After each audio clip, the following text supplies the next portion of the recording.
Estamos encerrando a maratona neste momento com um talk show que eu tenho certeza será maravilhoso pela qualidade dos nossos convidados. Finalizando os painéis e as atividades deste evento, iniciaremos a seguir o talk show com os executivos. Antes de passarmos a palavra aos nossos convidados, gostaria de repassar as regras deste painel modificado agora. Cada painelista disporá de 15 minutos para a sua explanação e dou a palavra para o nosso diretor do IEE, Paulo Webel. Muito obrigado, Ana Amélia. Boa noite a todos. Mais uma vez, em nome do Instituto de Estudos Empresariais, eu gostaria de agradecer a presença de todos. Nessa 18ª edição do Fórum da Liberdade, além de todos os assuntos teóricos que foram tratados, o Instituto de Estudos Empresariais decidiu realizar esse painel, esse talk show de executivos. Por quê? Além da questão teórica que foi abordada durante o dia de ontem e hoje, é muito importante o lado prático, o dia a dia. E as empresas no Brasil são os maiores especialistas nesse assunto, porque eles vivem todos os tipos de cenário, todos os tipos de contrariedades no dia a dia. Assim, resolvemos chamar 2 grandes executivos de 2 grandes empresas multinacionais que conhecem as mais variadas realidades, conhecem outros sistemas, outras realidades e podem, com certeza, engrandecer muito esse evento. Então, agradeço a todos e desejo um ótimo painel. Obrigado. Muito obrigada, Paulo. A seguir fará uso da palavra o Silvio Taitembal, que fará a introdução deste painel. Silvio é diretor de Relações com o Mercado da Escola Superior de Propaganda e Marketing. Obrigado, Ana Amélia. Boa tarde a todos. Um agradecimento especial à diretoria do Instituto por esse convite. É uma satisfação estar dividindo o palco com esses 2 brilhantes executivos que dirigem 2 grandes empresas, corporações multinacional globalizada. A mim caberá uma reflexão para a abertura desse painel e, na qualidade até de professor Paulo, se me permite, vou fazer um pouco de reflexão sem querer entrar na seara do professor Olavo de Carvalho, mas começar com o meu alívio hoje em viver num estado longe da República Popular Socialista do Prata. Nós temos aqui um viés de um socialismo utópico que rege algumas mentes ditas intelectuais em nosso estado. Eu me recordo que morava em São Paulo, trabalhava em São Paulo quando teve aquela eleição em que o Antônio Brito disputou com o Olívio Dutra, e eu chegando aqui no Rio Grande assistia no Conversas Cruzadas, mediado pelo Lazier, as grandes discussões sobre o público e o privado. E eu recordava que na qualidade de aprendiz e professor, eu tinha estudado um pouco de Sócrates, e não lido Sócrates efetivamente, porque a gente não sabe se Sócrates efetivamente existiu, mas aquilo que Platão, Ana Amélia, tinha dito a respeito de Sócrates. Sócrates enunciou um conceito de magnitude administrativa. Uma administração não é boa porque é pública ou privada, uma administração é boa quando bem feita ou mal feita, e ela é bem feita quando feita com ética. E nós temos visto sucessivamente que no nosso estado, no nosso país, a administração pública é ineficaz e inefetiva e, portanto, não sabe fazer as coisas com ética. E eu me pergunto por que estamos discutindo ainda entre o público e o privado, se nós temos, se recorrermos daí a Platão, na questão da educação, um aluno numa universidade pública federal custando em média 15 vezes mais que numa universidade privada. E se formos além de Sócrates e Platão, chegarmos em Aristóteles, nós vamos ver que Aristóteles enunciou um conceito de felicidade. E ser feliz era ter amigos, casa, educação e saúde. E uma renda vinda do trabalho. E o trabalho não viria do pai-estado. Aristóteles já disse isso há 2.500 anos. Então, anteriormente a Marx, Engels e toda essa turma, que alguns ainda estão deificando, nós temos nos filósofos, que eu chamo trio spa, porque alivia as nossas mentes, o caminho para que a gente tenha uma sociedade liberal. E o trabalho, e o fórum está discutindo o trabalho, e eu me surpreendi hoje de manhã quando vi um dos painelistas falar em emprego. Emprego e salário já não existe mais, nós temos que falar em trabalho e renda.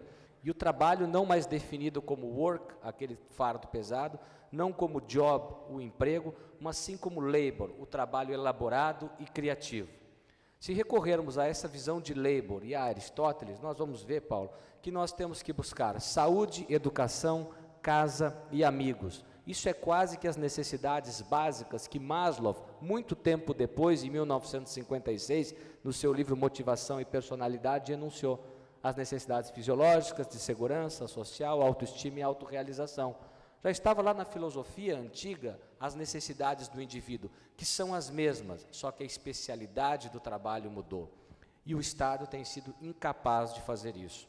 Semana passada fomos todos surpreendidos no país com mais um daqueles enunciados mirabolantes do nosso presidente da República. Eu não sei com quem que ele se aconselha, quem são as pessoas que o cercam, mas certamente eu acho que não estão nessa plateia. E ele falava da importância dos juros.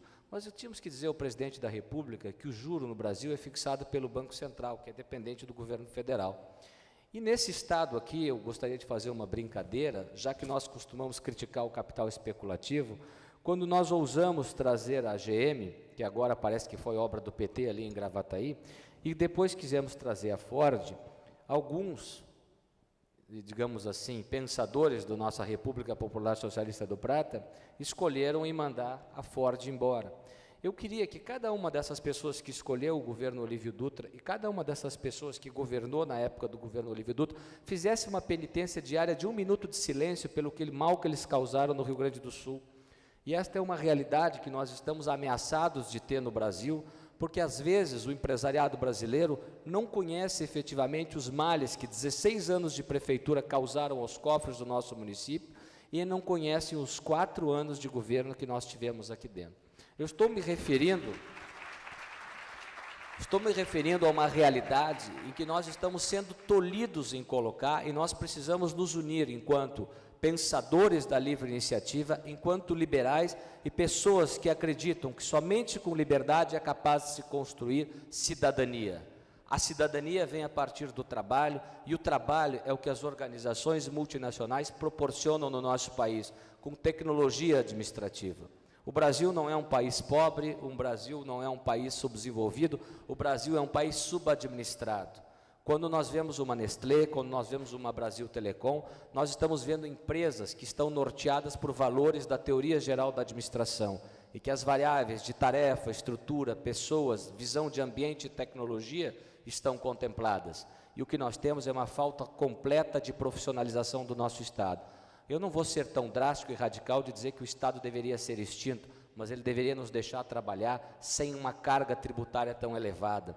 Nós estamos vinculados hoje à CLT, e eu recentemente vi uma propaganda de um partido trabalhista brasileiro elogiando a consolidação das leis do trabalho. Eu queria saber se esses partidos já calcularam o impacto de que a causa e a consequência da CLT e o reflexo disso para a informalidade. Então, é importante que nós utilizemos esta visão. Mais ainda, a nossa dívida interna pública cresceu em 12 meses, saltou de 760 bilhões para 874 bilhões. Por quê? Porque a dívida interna pública é consequência da má gestão. Continuamos inchando a máquina pública. A inflação é uma consequência dessa alta taxa de juros, acumulada em 12 meses, quase 7,9%.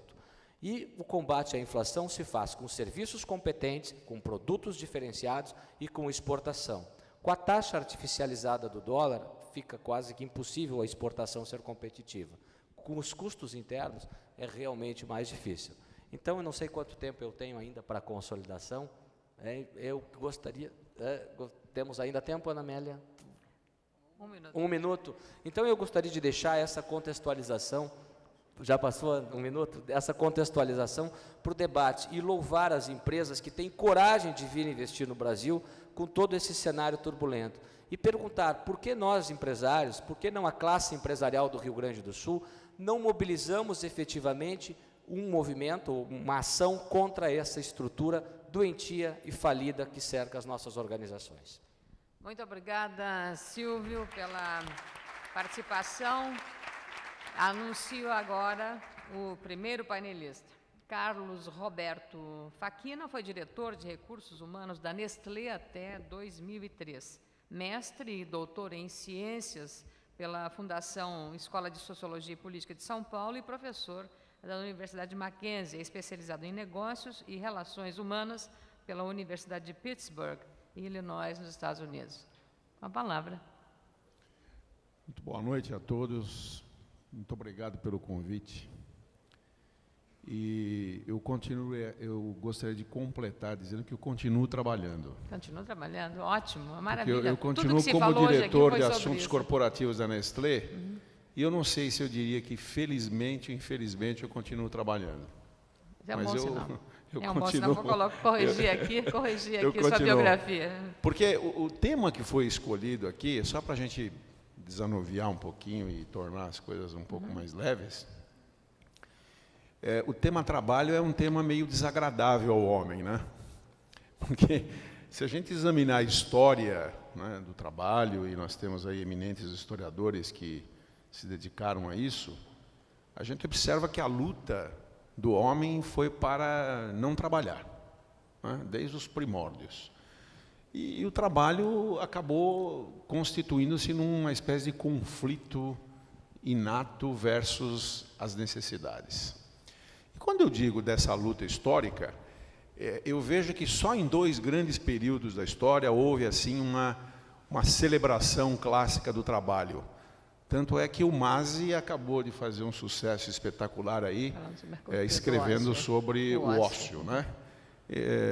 Que negócio é a negação do ócio, e, portanto, para fazer negócio a gente tem que trabalhar. Então, o Domênico de Masi construiu um best-seller internacional mostrando que o ócio pode ser produtivo. Então, é um tema interessante esse. E eu identifico na história da humanidade 2 grandes períodos assim que o trabalho, seguindo as palavras do professor da Marta, a qual eu tenho assim uma admiração muito grande pelo trabalho dele, que o trabalho foi idolatrado. Foi o Adam Smith que disse que dividindo mais o trabalho que criou a noção da divisão social do trabalho.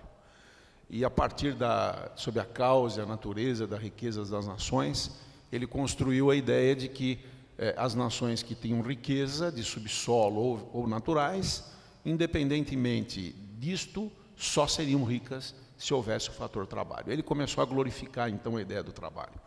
E o Weber, né, o Max Weber, a ética protestante e o espírito do capitalismo, que constrói efetivamente a ideia de que o trabalho tem um vínculo fundamental com o aspecto espiritual e, longe de desviar-nos do céu, nos encaminha diretamente para o céu. Mas após essa glorificação, um outro homem identificou o trabalho como uma coisa interessante, que é exatamente aquele que deu base a toda a questão do trabalho e da sua discussão em torno dele, que chama-se Karl Marx, que disse exatamente que nós devíamos criar a ditadura do proletariado. Ou seja, Marx dividiu os trabalhadores. Ele dividiu em pessoas que trabalham e pessoas que não trabalhavam. E todos nós aqui nesse auditório, no sentido lato do marxismo, somos não trabalhadores. O que eu faço, meu protesto veemente, porque sempre me considerei um trabalhador. Mesmo porque eu considero trabalho, e vou tentar dar uma definição do que é trabalho. Na minha forma de ver, trabalho é todo pensamento, toda ação em que se percebe algum tipo de valor pela sociedade. Então, todas as ideias, todo produto, tudo aquilo que é perceptível e que a sociedade percebe que tenha valor, é igual a trabalho. Então, essa para mim é uma noção mais ampla do trabalho e que destruiria a ideia de outros sociólogos, como, por exemplo, o Wright Mills, que indo numa direção oposta a Marx, mas dando continuidade à ideia da divisão do trabalho, classificou os trabalhadores em white collars, que somos nós, tá? Eu, você e você que está sentado ao meu lado, né? E os blue collars. Quer dizer, o blue collar é aquele camarada que produzia, aquele camarada que botava a mão na massa, né? E o white collar é o camarada que nas empresas ainda é considerado o que traz custos e despesas. Tanto é verdade que toda empresa que vai fazer um programa de enxugamento, a primeira coisa que ela faz é ver a produtividade do colarinho branco, que somos exatamente nós, gerentes. Não é? Então, vocês vejam que aspecto complexo que o trabalho tem em si, dentro da sua origem e dentro da sua função. Agora, eu acrescentaria de que trabalho isoladamente, que é algo para mim que perceptivelmente a gente cria um valor e a sociedade percebe esse valor, existe mais alguma coisa importante a ser acrescentado a esse aspecto. A briga eterna entre recursos, mais trabalho igual a riqueza. Essa equação, me parece que ela não é verdadeira. Eu posso ter mais recursos, mais trabalho e não ter produtividade, não ter a produtividade desejada pela sociedade. E eu posso ter situações onde eu tenho menos recursos, trabalho adequado, gerando valor e criando riquezas. Esta é a segunda forma que eu vejo mais objetiva para que a gente possa entender o valor real perceptível da riqueza que é produzida. Agora, eu acho que só 2 setores da sociedade, efetivamente, trabalham sob o meu conceito de percepção de valor.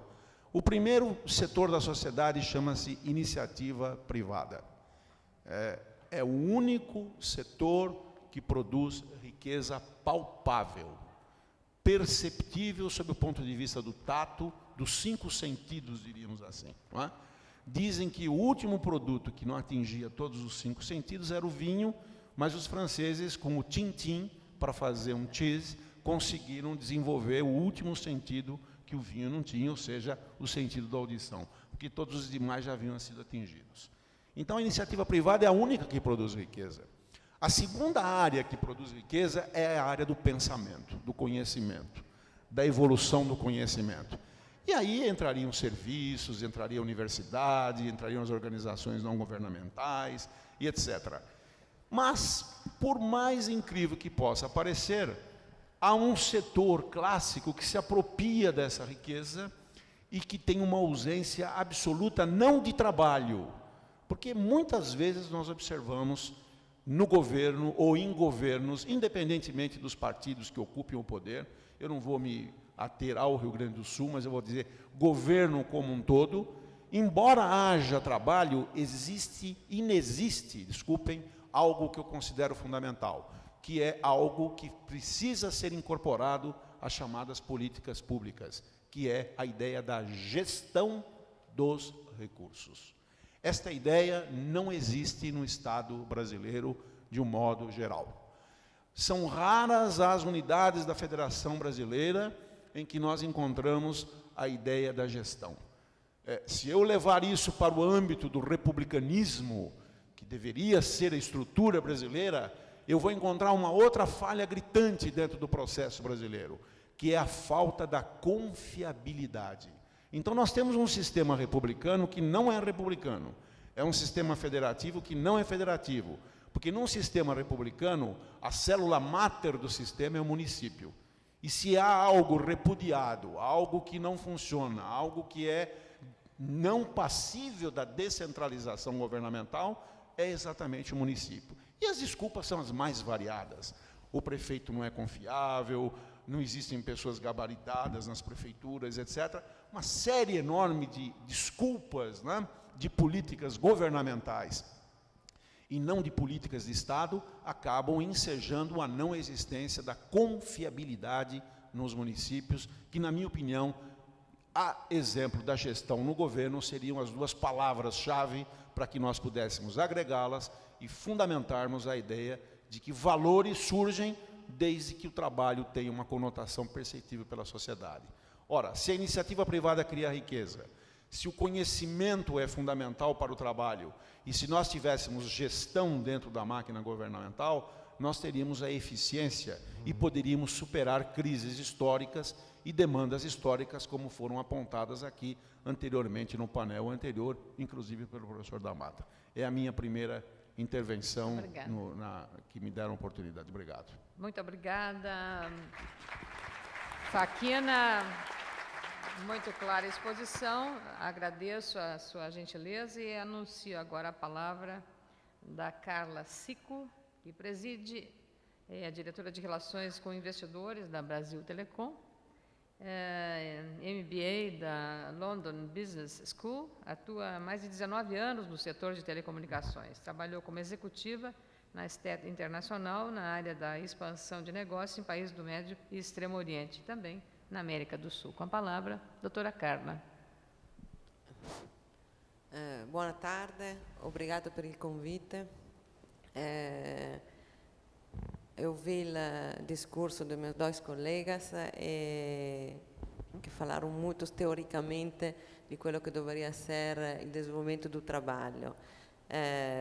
Eu gostaria de compartilhar com vocês a minha experiência prática de que coisa significa gerenciar recursos humanos quando você assume a presidência de uma companhia em transição da ser estatal a ser privatizada e como se pode consolidar esta ideia de mercado, de visão de mercado. Eu, pessoalmente, não acredito, eu venho da norte da Itália, não acredito no governo, que o governo pode ajudar.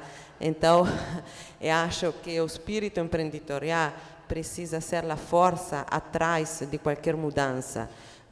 Normalmente se fala de empreendedoria somente em termos de pequena e média empresa. Eu não acredito nisso. Eu acredito, primeiro, que recursos humanos são a diferença das empresas. Hoje, nós estamos em uma época onde todas as companhias podem ter acesso à mesma informação, à mesma tecnologia, em qualquer setor ao mesmo tempo. Então, por que uma companhia tem sucesso, uma outra não tem sucesso? É recursos humanos. E quando falo de recursos humanos, não estou simplesmente falando da alta administração da companhia. Toda a companhia, até últimos da secretária, é envolvida neste processo. Além disso, eu acho que existem 3 pontos que precisam ser utilizados em um gerenciamento de recursos humanos. Primeiro, acredito no indivíduo. Segundo, acredito na meritocracia. E terceiro, como eu já falei, no ser empreendedor. Então, o grande desafio que encontrei quando assumi a presidência da Brasil Telecom foi que eu entrei em uma companhia que, quando eu entrei, estava com 10.000 pessoas. Estavam chegando eu acho que na época a Telebrás tinha 40 anos de domínio estatal. Claramente, em um processo que era constante, não existia a necessidade de competir, também porque o mercado afora era praticamente sem competição.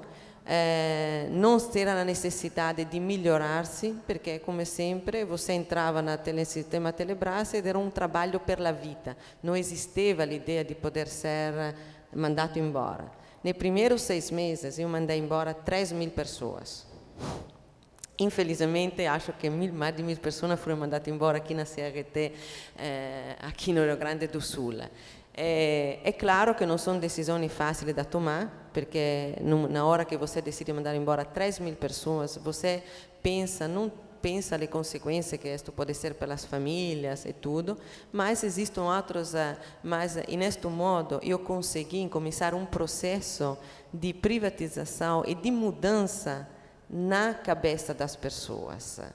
É um processo que, em realidade, está ainda em curso, estamos falando de 4 anos, mas que está dando bons resultados. Que cosa significa? Primeiro, quando eu falo de indivíduo, é que eu comecei a dar às pessoas responsabilidade.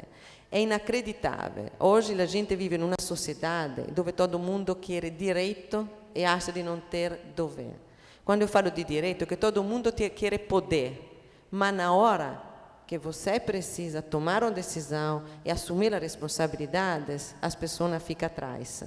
Então, comecei a dividir a responsabilidade e claramente, isto precisou de entrar em um processo de meritocracia. E quando se fala de meritocracia, é que você pode fazer um avançamento de carreira ou um aumento de salário baseado sulle próprie capacidade e não simplesmente baseado per quanto ano você estava na empresa. Entre estas 3.000 pessoas que eu mandei embora nos primeiros 6 meses, depois eu mandei embora outros, mas estes 6 meses, muitos foram, alguns deles eram funcionários com um salário muito alto da época da Telebrás, que estava sem profissionalidade. E por quê? Porque simplesmente quando você está em um sistema estatal, onde cada 2 anos, não sei agora, 2 anos, 3 anos, você tem um aumento salarial simplesmente porque está na empresa, ou porque você é conhecido de um ou de outro, você chega a final da sua carreira com um salário altíssimo e sem profissionalidade. Então, a primeira coisa que eu fiz, sem olhar em nome das pessoas, eu peguei, andei a ver todas as pessoas que estavam com um salário acima de um certo valor, foram mandadas embora. Outro processo foi atrair novos recursos, atrair pessoas do mercado, atrair pessoas com nova profissionalidade e, ao mesmo tempo, estimular as pessoas que estavam na companhia a fazer uma mudança. Um dos grandes problemas que eu vejo aqui no Brasil, no mundo do trabalho, é o paternalismo. Que é da um lado e da outro. Quando eu falo de um lado, é da um lado daqui é que está mandando, porque, em realidade, paternalismo dá poder. Okay? Você se cria uma corte que afinal da conta dá poder, e do outro lado o paternalismo é ruim porque está abaixo, porque ele sempre sabe ou espera que, indipendentemente da qual vai ser o seu desenvolvimento, da qual vai ser o resultado, da quello que entrega, ele sempre vai ser uma proteção. Então, muito disso foram todos obstáculos que eu precisei enfrentar na Brasil Telecom. É claro que não enfrentei isso sozinha, porque, em realidade, eu tive a sorte de achar alguns diretores de altíssimo nível e outros diretores eu trouxe, procurei no mercado, e todos com a mesma ideia, fazer uma mudança na Brasil Telecom para mudar de uma companhia estatal para uma companhia de mercado. Eu acho que hoje os números da Brasil Telecom mostram isso. Que cosa? Mostram que nós estamos com pessoas que sabem que vão ser premiadas se trabalham, se dão um bom resultado, e sabem que vão poder ser despedidas se eles não vão um bom trabalho. Com grande satisfação, por exemplo, eu introduzi um programa para atrair jovens brasileiros que estudam no exterior em MBA, em curso de mestrado. Il primeiro ano, questo que é um curso que a gente oferece para ficar na Brasil Telecom no período de verão deles. Então, estamos falando de dois meses em realidade, normalmente durante o inverno do Brasil, então verão da Europa, dos Estados Unidos. Il primeiro ano nós tivemos seis pedidos, e l'anno passado, per 6 oportunidades, nós tivemos mais de 200 pedidos da estudiantes brasileiros ao exterior, e não somente brasileiros. Na London Business School, a Brasil Telecom, e depois, eu acho, a Petrobras, não é Petrobras, a companhia que é mais desejada para poder fazer este summer course. Isto que coisa significa? Significa que a gente dá um ambiente onde as pessoas se sentem motivadas, sabem que se realizam, e vamos dar muita oportunidade.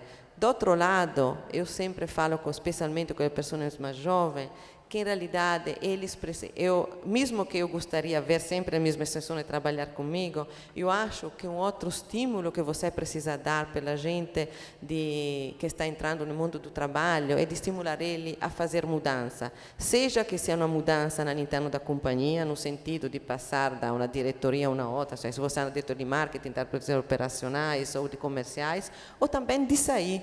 Porque eu acho que quando você é jovem ou está indo a um nível médio de gerência, mais experiência você vai fazer, melhor é. E tudo isso, eu acho que precisa ser uma mudança de como se enfrenta o mercado do trabalho. Como eu já falei, recursos humanos, pessoas, são a coisa mais importante que nós temos. É por isso, por exemplo, que eu não sou uma grande fã do e-mail. Eu botei regra para empresa na Brasil Telecom para o uso de e-mail, porque e-mail, em realidade, é uma maneira para evitar contato com pessoas, para evitar olho no olho, e, além de tudo, é uma maneira para evitar de assumir responsabilidade.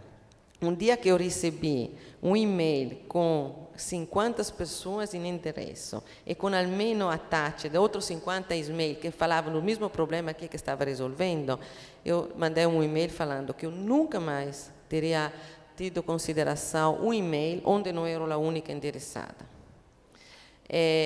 Então, é importante também, do outro lado, criar este ambiente de competição, de empreendedorismo, de meritocracia, mas, do outro lado, eu acho que a alta administração de uma empresa precisa criar também um ambiente onde a pessoa seja contente e feliz de trabalhar.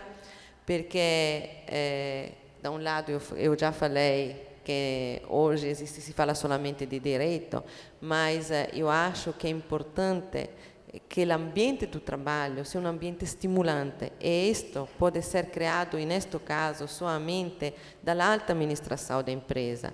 Então, de um lado, a alta administração da empresa, do outro lado, todos os funcionários precisam contribuir, depois, afinal da conta, para o crescimento da própria empresa.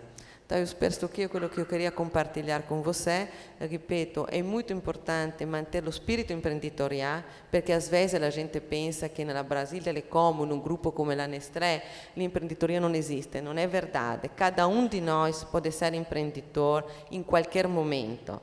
E eu vou falar com vocês do que às vezes é a coisa que me irrita mais em alguns dos meus funcionários, que tenham a oportunidade de poder tomar decisões, que tenham a oportunidade de poder fazer mudança e, por recheio de errar ou por recheio de tomar uma responsabilidade, ficam com o pé atrás.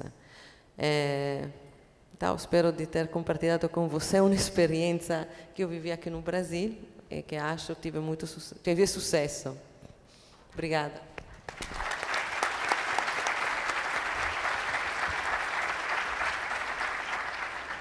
Obrigada, Carla, pelo seu depoimento valioso, porque é muito mais uma experiência pessoal transmitida a esta plateia tão exigente e rigorosa, e a sua contribuição foi tão valiosa quanto a do Carlos Roberto Facchina, que é um doutor na área de RH. E agora, apenas para terminar, se alguns de vocês quiserem, entre vocês, fazer alguma pergunta, vamos ter 1 minuto. Vocês. Eu começo, então, fazendo as provocações para a minha conterrânea distante, né? Ela é do norte da Itália, a minha família também, então nós estamos mais ou menos próximos. Só que nós somos mais de Pádua, então nós somos mais suaves do que vocês de Milão, né? Não? Ah, viu? Ia dar briga agora. Você é de onde? Eu de Verona. Verona. Verona, então estamos perto. É uma terra de Romeu poesia, Verona, Romeu e Julieta, essas coisas todas. Eu queria dizer, eu concordo, eu não vou fazer uma pergunta, porque eu acho que é mais no sentido de trocar experiências. Isso. Eu concordo com a Carla dentro das linhas que ela está, e acrescentaria mais um detalhe, que é a questão da exigência hoje, né? Eu costumo dizer, eu dou o meu exemplo pessoal. Quando eu fui para a Nestlé, eu tinha 38 anos de idade, quase 39, e a Nestlé teve muita paciência comigo, porque eu vinha da área acadêmica, não era um executivo, e comecei a fazer uma carreira executiva e fui a pessoa que mais rapidamente chegou ao cargo de diretor, onde mostra que teoria e prática não são excludentes. Quer dizer, se a teoria tiver alguma coisa com a prática, é teoria. Se não tiver alguma coisa com a prática, é utopia, é sonho. Então, esquece. Então, havia, porque eu era considerado um homem teórico por ser um professor acadêmico. Então, havia esse espaço. O espaço da cultura. Então, eu vou dar uma outra colocação àquilo que a Carla colocou. É cultural esse aspecto que ela levantou. E além do aspecto do paternalismo, que obviamente precisa ser quebrado, e que ele ainda persiste nas grandes empresas, sobretudo, e ainda persiste nas pequenas empresas, não vamos sonhar que esse paternalismo está quebrado, ele só pode ser quebrado dentro desse aspecto que ela colocou da meritocracia. Mas a meritocracia leva a uma outra coisa importante, o nível de exigência que hoje se fará dos jovens, e que eu tenho um certo receio de que nós estamos nos distanciando cada vez mais de uma grande parte da sociedade brasileira que não vai conseguir alcançar essas habilidades e essas competências requeridas para trabalhar nas empresas. Você falava em buscar pessoas, inclusive, com MBA. Você sabe que hoje em São Paulo os MBAs de grandes empresas, e eu não vou citar a nossa está no meio dessas, mas grandes empresas, para 10 ou 12 vagas daquilo que a gente chama trainees, não é? Nós temos de 15 a 25 mil candidatos com uma formação acadêmica muito boa, uma formação no exterior muito boa. Obviamente, o inglês deixou de ser diríamos, credencial e passou a ser pré-requisito, não é? E a formação cultural, na minha opinião, é aquela que poderia suprir e que ainda falta na maioria dos candidatos. E hoje, para finalizar essa minha intervenção, eu diria que nós estamos muito mais à busca de personalidade do que de formação técnica. Hoje nós estamos muito pouco preocupados com o tipo de curso que o indivíduo fez na universidade e mais com a sua característica de personalidade. Liderança, empreendedorismo, não paternalista, aberto ao diálogo e ao empreendedorismo. Porque técnica eu ensino e mudança comportamental é muito complicado e a minha experiência diz que raramente a gente muda comportamento ao longo da vida e ao longo do treinamento. Muito obrigada, Carlos Roberto, você enriqueceu aí. O Silvio, quer falar? Quero, obrigado, Ana Amélia.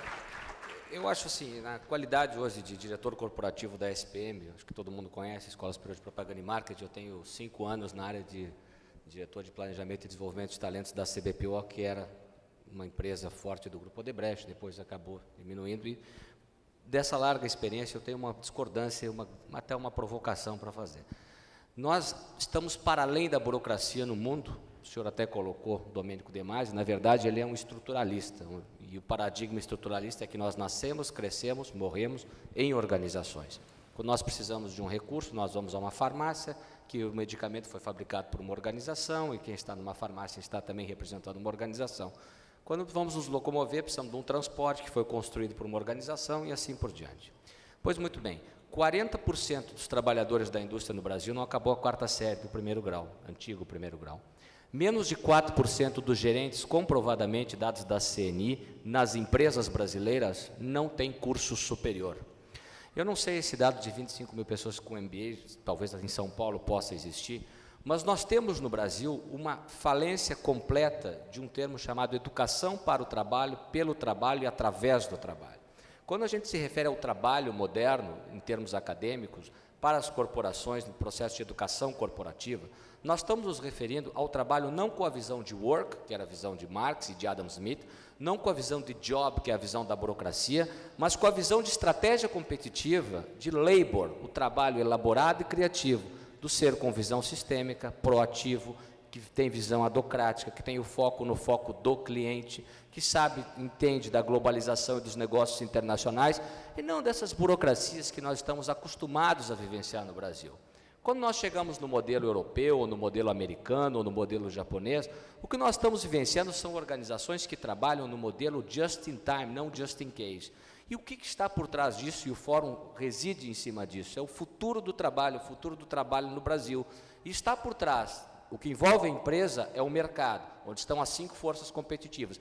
E o que envolve o mercado é o macroambiente, com as suas variáveis incontroláveis, onde temos o sistema político-legal, sociocultural, demográfico, natural, tecnológico e, principalmente no Brasil, governamental, que inibe as empresas para que elas façam educação corporativa dentro das suas próprias organizações.